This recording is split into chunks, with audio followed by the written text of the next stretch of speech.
Hey everyone, I'm Ashleigh Banfield. This is Drop Dead Serious. And if you thought that you knew everything about Bryan Kohberger and the Idaho student murders, think again. Because the Dateline NBC episode that just aired, the one with Keith Morrison, it is not a rehash. It is not a recap. It is a veritable avalanche of brand new, jaw-dropping reporting. And I am going to walk you through all of it.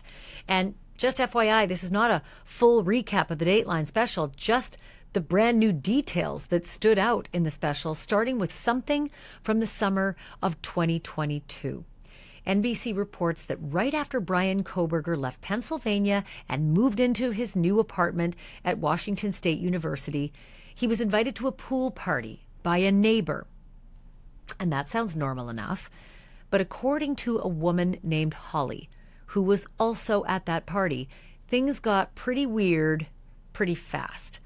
According to Dateline, Holly says that Bryan Kohberger seemed awkward at the party, that he didn't seem to know anybody, and she could tell that he was trying to put himself out there. And Holly felt, charitable, obligated to talk to him. And then Kohberger put his cell phone number into her cell phone contacts and texted himself from her phone. She later texted back just her name, Holly.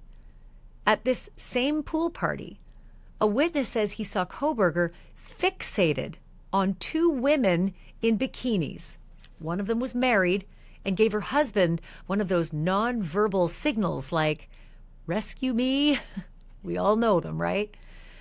The same witness says that Kohberger didn't seem to get the message or ignored it outright, and that he brushed the husband off and sat down at the edge of the pool, even closer to the women. The day after the pool party, July 10th, NBC reports that Holly got a text from Bryan Kohberger. It said, "Hey, I'm pretty sure we spoke about hiking trips yesterday. I really enjoy that activity, so please let me know. Thanks." Holly told Dateline she thought it was robotic and awkward and strange, and that it was just not the kind of normal language that people would use, and ultimately she just never responded. We also heard about a man who was DJing that same pool party, who said he ran into Bryan Kohberger later on.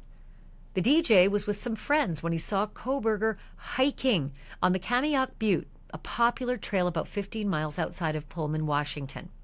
The DJ said that this run-in was near nightfall and that Kohberger was hiking uphill in the dark, all alone. The group thought that it was odd, especially that late in the evening. According to Dateline, the DJ said that Kohberger walked right up to his group as though they were old friends, but the group didn't recognize him. Now, jump forward to August 16th, 6 weeks after moving to Washington State University. That's when Bryan Kohberger allegedly went on a Google spree. Dateline says he searched for the words Ted Bundy, but he misspelled it as Ted H7NDY. The letters are very close together, so you can see that it was an effort to say Bundy. And then he allegedly searched for the name of one of his professors, and then downloaded a paper that professor had written. And the title of the paper? Ted Bundy on the Malignant Being, an analysis of the justificatory discourse of a serial killer by Amélie Pedneau. Then came August 21st, 5 days after that Bundy search, when Kohberger got a traffic ticket near to 1122 King Road. And 5 days after that, on August 26th, he Googled, "When can a cop detain you?" In September, a Korean woman with whom Kohberger shared an office at WSU, somebody Dateline described as one of the only friends that Bryan Kohberger had, she shared with NBC that she believed someone had broken into her apartment because her stuff was rearranged and rearranged weird. A cake that she had baked was found in the microwave. Items in her bathroom were lined up in an odd way.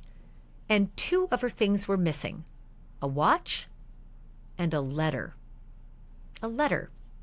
Not a lot of value for just a old-fashioned burglar to steal a letter. But that was what was gone, a watch and a letter.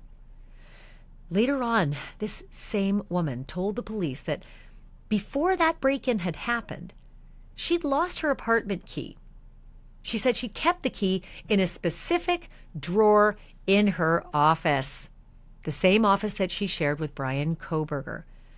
A few hours after she noticed that it was missing, the key mysteriously reappeared. So feeling unsafe after the break-in, Dateline reports that she went to Kohberger's apartment seeking his help. Remember, she thinks they're friendly, close even. And now looking back on things, she wonders if he was the one who broke into her apartment in the first place and did all those very strange things. Dateline also reported that this same woman actually had a romantic interest in Bryan Kohberger, and that when she said something to the effect of, "Hey, I'd like something more with you," Bryan Kohberger apparently got cold feet and began to distance himself. The woman said it was actually upsetting. NBC News reports that on September 30th, Kohberger Googled sociopathic traits in college student. Then, according to NBC, things ramp up again. October 4th, 6:12 a.m., Kohberger is all over social media, searching women at WSU, Washington State University, and the University of Idaho, too.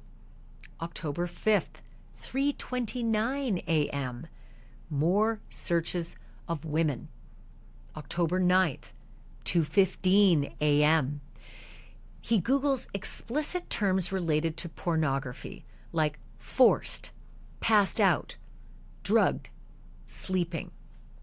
October 19th, 5:37 a.m., another search. Can psychopath behave prosocially? In the Dateline episode, there were a number of new, blurry selfies of Bryan Kohberger on his own phone. Keith Morrison said the photos were resized for quality, but otherwise unchanged. Many were of Bryan in black hoodies, sometimes wearing 2 layers of black clothing, different poses, different outfits.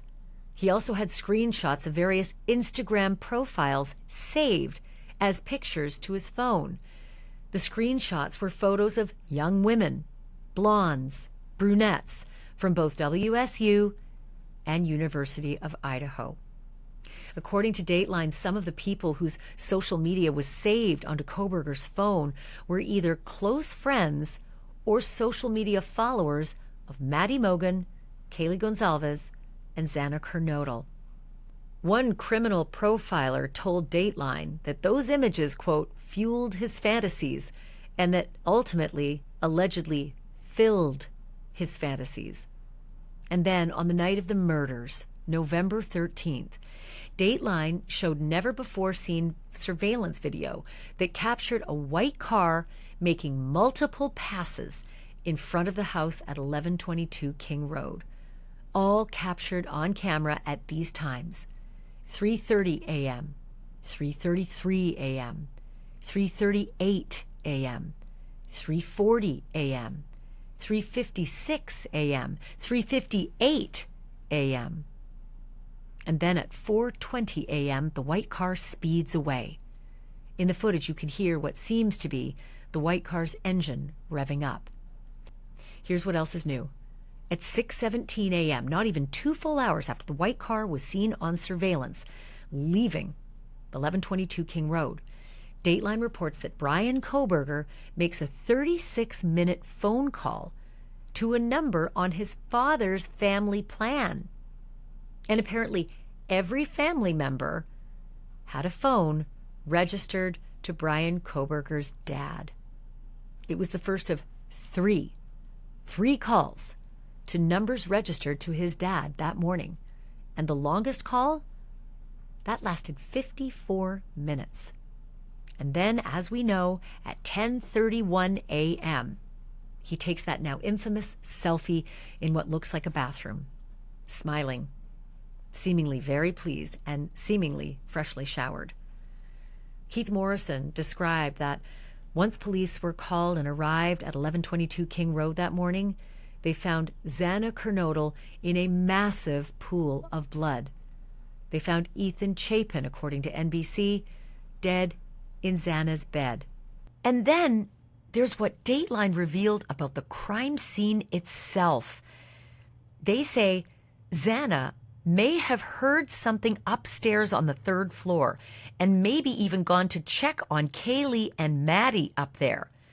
According to NBC sources, Xana was likely chased back downstairs to the second floor, possibly the moment that Bryan Kohberger, if he's the killer, dropped or left behind that knife sheath.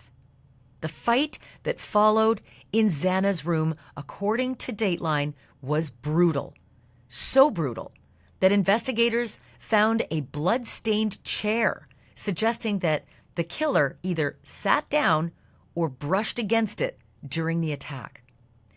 And then, as for Ethan, Dateline again with some astounding information. They report that one of Ethan's wounds pierced an artery and that his legs were, quote, carved. Their words, carved. I have to just jump in here for a moment because unless we learn something earth-shattering about the forensics at trial, it is hard to imagine what forensic information could lead any investigator to have a theory that Xana left her room with Ethan, went all the way down her hall, turned right and up the stairs to the third floor, only to come running back down without screaming so loud that at least Dylan would hear because she'd run right past Dylan's door and then down the hall back to her room. There's nothing so far in anything that we've seen in any of the court documents or affidavits or police documents to suggest this forensically could have happened. But Dateline says the source says this is what is possible, that Xana may have run back down to her room and then met this extraordinary, violent death, and that Ethan, his death, was on the bed. And Dateline also aired some chilling audio captured at 4:17 a.m., a faint whimper followed by a loud thud. Presumably, this audio was captured by a neighbor's ring cam or door cam or surveillance camera.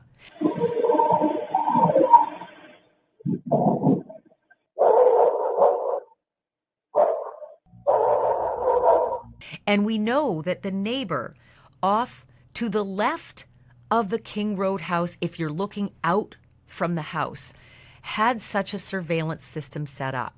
If you see on this overhead view, the red circle is where the King Road house used to stand before it was knocked down, and it faced outward towards Queen Road. To the left of it, you can see 1112 and that little white staircase. That's the view that you're seeing from the Dateline surveillance camera that captures the car. And you can also see that it points out towards King Road, clearly on the opposite side of the house from the home where the 4 students were murdered. It's possible that the same camera that caught the white car driving up King Road and taking a right on Queen Road was the camera that captured the audio clear behind the house next door where those 4 students lived. The audio of the faint whimper, the loud thud, and the dog barking. And then Maddie and Kaylee were found together, as has been reported before, stabbed to death in the same bed on the 3rd floor. 3 days later, November 16th, 9:16 a.m., Bryan Kohberger Googles University of Idaho murders. That same day, police held their first press conference. And then 2 days later, November 18th, 12:16 a.m., Dateline reports that Bryan Kohberger was watching a specific video on YouTube. The thumbnail of that video says, "The Perfect Killing Machine, Ted Bundy, Serial Killer, Unsolved No More." Dateline says For 6 weeks between the murder and his arrest, Kohberger watched even more YouTube videos about the murders on King Road, almost appearing as though he was collecting coverage. And here's where things really made my skin crawl. Welcome back. The eyes of the nation are on the Idaho quadruple murders. And over the next 6 weeks, records show, photos and videos and news updates about the King Road murders were viewed or saved. Apparently, my own coverage of this case made a cameo appearance. I'm not sure if Dateline is saying absolutely that one of the files that Bryan Kohberger was watching was me and my coverage, but I have often wondered, as we're on the lookout for a killer who is unknown until he or she is known, is that killer watching television to try to stay one step ahead? Is that killer watching television because they obsess over their own handiwork? But God forbid the thought that Bryan Kohberger might have been watching my work on an even semi-regular basis before his capture. It makes me terrified. It makes me terrified because if he is the killer, what else would he have fantasized about? Who else would he have fantasized about? And then Dateline showed a collage of several YouTube videos from my network, News Nation, and the Law and Crime Network, and a number of other true crime channels on YouTube. NBC never said how many videos Bryan Kohberger reportedly watched, but what they showed on the screen looked like someone flipping through a deck of cards, except if the cards were all different videos about the murders on King Road. You will probably remember in the early hours of December 30th, police raided the Kohberger home. And then new information, again from NBC, at 11:53 p.m. on December 29th, just hours before his arrest, he listened apparently to a slowed down version of a Britney Spears song. The lyrics saying, quote, "He is a killer just for fun, fun, fun. He's got no conscience. He's got none, none, none." He is a killer just for fun, fun, fun. He's got no conscience. He got none, none, none. When he was arrested, he was wearing a black hoodie, rubber gloves, and handling a plastic bag in the middle of the night. My colleague at News Nation, Bryan Enton, was the first and only person on the scene before the sun came up, literally within hours of all of this happening. And he showed us the smashed glass and the broken front door where the SWAT team had to force their way into the family home. Freelance writer Howard Bloom reported Kohberger's parents were zip-tied. And once Bryan himself was in the back of the police patrol car, he allegedly told the officer, quote, "Maybe we should get a cup of coffee after it's over." That according to NBC. If you have not yet seen this Dateline special report, run, don't walk, and make sure you watch it. Keith Morrison lays everything out, and the case just keeps getting darker. If this is just the beginning of the evidence that prosecutors are sitting on, my God, buckle up. Love to know what you thought of Dateline's special tonight and what you thought of this episode as well. Please drop a line in the comments on YouTube or leave us a review on Apple. It really does help out and it brings the community together even more. I'm Ashleigh Banfield. Thank you so much for watching. Thank you so much for listening. And remember, the truth isn't just serious. It's drop dead serious.